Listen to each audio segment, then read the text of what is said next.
मैंने अभी शारदा वंदना रखी तो कविता की जो प्रतिभा है वह प्रतिभा कई आशीर्वादों से मिलती है। हमें गुरु के, माता के, बल्कि पुस्तकों के भी आशीर्वाद मिलते हैं, तब जाकर रचना सृजित होती है, तब जाकर साहित्य समृद्ध होता है। अपनी अगली रचना मैं वंदना प्रस्तुत करना चाहूँगी। इसमें मैंने सभी को वंदन नमन करने का प्रयत्न किया है। प्रथम करूं गुरु को वंदन, प्रथम करूं गुरु को वंदन, फिर मन के उद्गार लिखूं। प्रथम करूं गुरु को वंदन, फिर मन के उद्गार लिखूं।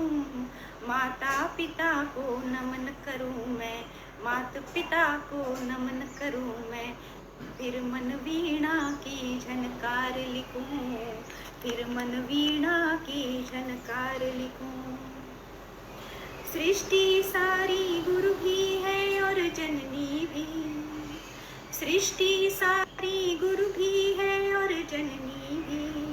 सीख देते हैं हमको अंबर और अवनी भी, सीख देते हैं हमको अंबर और अवनी भी। पूजूं प्रकृति की हर रचना पहले, पूजूं प्रकृति की हर रचना पहले, फिर कविताओं के अंबार लिखूं। मात पिता को नमन करूं मैं, फिर मन वीणा की झनकार लिखूं, फिर मन वीणा की झनकार लिखूं। जल से सीखा निरंतर बहना। देखिए, साहित्य के इस प्रवास में प्रकृति भी हमारी गुरु है, जल भी हमारे गुरु हैं, वायु भी हमारी गुरु है, हमारे जो पुस्तकें हैं सभी हमारे गुरु हैं। उन सभी को वंदन करते हुए रख रही हूँ आप मंच पर अपनी यह कविता। जल से सीखा निरंतर बहना, थल सिखाए धरा पर रहना। वायु को भी कर नमन मन, वायु को भी कर नमन वन, फिर समुद्र सम विचार लिखूं। मात पिता को नमन करूं मैं, फिर मन वीणा की झनकार लिखूं, फिर मन वीणा की झनकार लिखूं। बंधु भगिनी सखा और साथी, बंधु भगिनी सखा और साथी, स्वजन स्नेही भाती।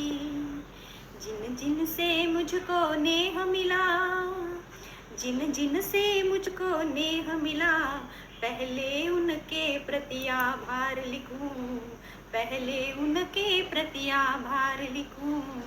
माता पिता को नमन करूं मैं, फिर मन वीणा की झनकार लिखूं। गुरु तुल्य संपदा है साहित्य की। पुस्तकों को मैंने इस चरण में गुरु माना है, साहित्य को गुरु माना है और कहा है गुरु तुल्य संपदा साहित्य की। ज्ञान मिला संग लालित्य भी, नमन साहित्य साधकों का हो, नमन साहित्य साधकों का हो, फिर भावों के विस्तार लिखूं। माता पिता को नमन करूं मैं, फिर मन वीणा की झनकार लिखूं, फिर मन वीणा की झनकार लिखूं। प्रथम करूं गुरु को वंदन, फिर मन के उद्गार लिखूं। माता पिता को नमन करूं मैं, फिर मन वीणा की झनकार लिखूं। साथ ही मैं देख